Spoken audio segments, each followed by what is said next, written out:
les brothers, aujourd'hui, dans cette vidéo, nous allons nous occuper des joints SPI du bêta.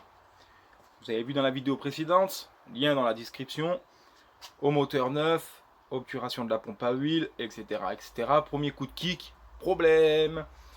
Joint SPI côté embrayage, qui est certainement bien abîmé, et elle bouffe son huile de boîte. Donc elle a beaucoup de mal à avoir un régime stable, etc. etc. Donc la suspicion du serrage venait d'ici. Entre temps, les fêtes sont passées. Aujourd'hui, je me lance donc dans les joints SPI. C'est parti. Nous avons là, les gars. Qu'est-ce que nous avons là? ZX10R 2006. À voir dans un prochain épisode. Alors abonne-toi et soutiens cette petite chaîne locale. Nous allons commencer par le côté allumage. Je précise que je vais passer par l'extérieur. Donc cette vidéo pourrait heurter la sensibilité des professionnels. Là, je le fais, on va dire, gratuitement.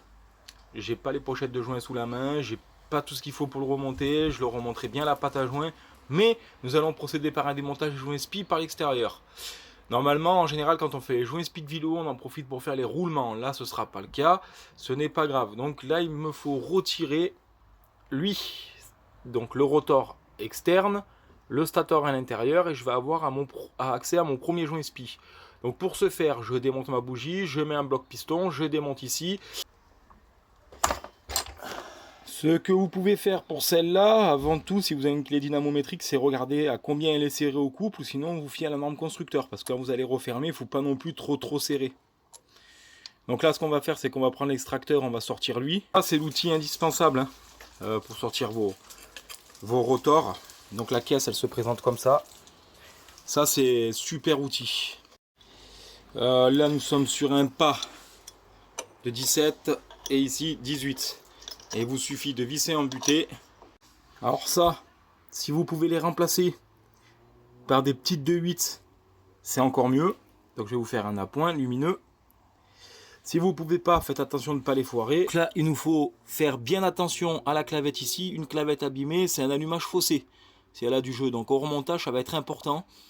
Là, ici, il faut démonter celui-là, sortir votre stator et vous avez accès à votre SPI. Une fois que votre stator est en travers comme celui-ci, là, vous démontez ces petites clés Allen qui sont là. Ça, il faut être extrêmement prudent aussi avec ce genre de visserie.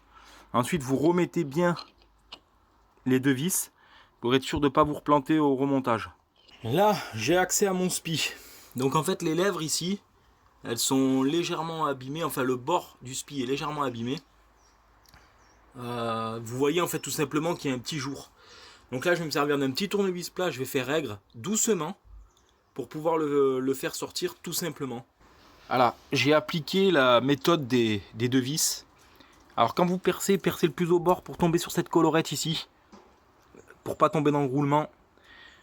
Si vous percez comme il faut, que vous utilisez une vis plate, ainsi, vous allez arriver à choper et ne pas causer de dégâts. Si éventuellement il y a des limailles, je vous conseille de les enlever.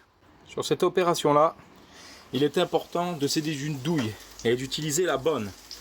Pour ce faire, je viens ici et je fais ma pression régulière. C'est elle qui fera toute la différence. Si vous n'êtes pas régulier, vous allez pincer votre joint SPI. Tapotez doucement. Soyez pas pressé, soyez pas gourmand. Vous allez arriver en butée. Dès que vous êtes en butée, vous frappez. Là, j'y suis. L'opération est terminée. Donc j'ai pas pincé mon SPI.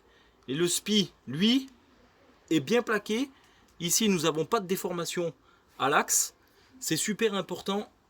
Voilà. Donc moi, je me suis aidé d'un tout petit peu, d'un chouïa de graisse au lithium sur le bord de mon SPI. Voilà. Donc le SPI est fini de poser, vous n'avez plus qu'à remonter. C'est super important de bien dégraisser cette zone, puisque nous sommes sur l'allumage. Donc là, je vais y mettre un tout petit coup de compresseur, vraiment à très basse pression. Le remontage du rotor. Alors le remontage du rotor, vous ne pouvez pas vous tromper. Ici, vous avez une rainure pour la clavette. La clavette est ici, il vous faut tomber en face. Ne pincez pas la clavette, comme je vous ai dit, vous risquez de fausser votre allumage s'il y a du jeu.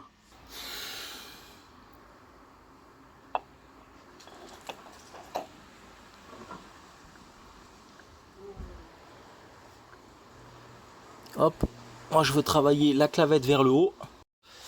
Alors là, à l'aide d'un maillet et de votre douille de 21, au centre ici, vous allez venir taper doucement, vraiment doucement. Ou sinon, vous pouvez vous aider de la vis. Moi, j'aime pas trop m'aider de la vis, c'est le meilleur moyen de foirer le filetage. Bien entendu, nous sommes sur la première partie de cette vidéo.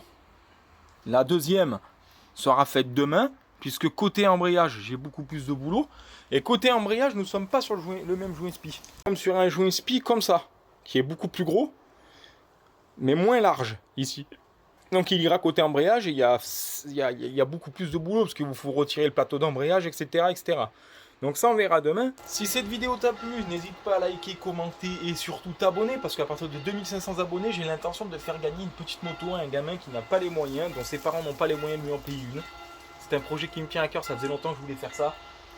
Donc voilà, n'hésite pas à activer cette sacrée cloche qui est en bas à ta droite. Première partie, joint spi côté allumage, maintenant tu sais comment faire, à toi d'utiliser tes mains. Boum!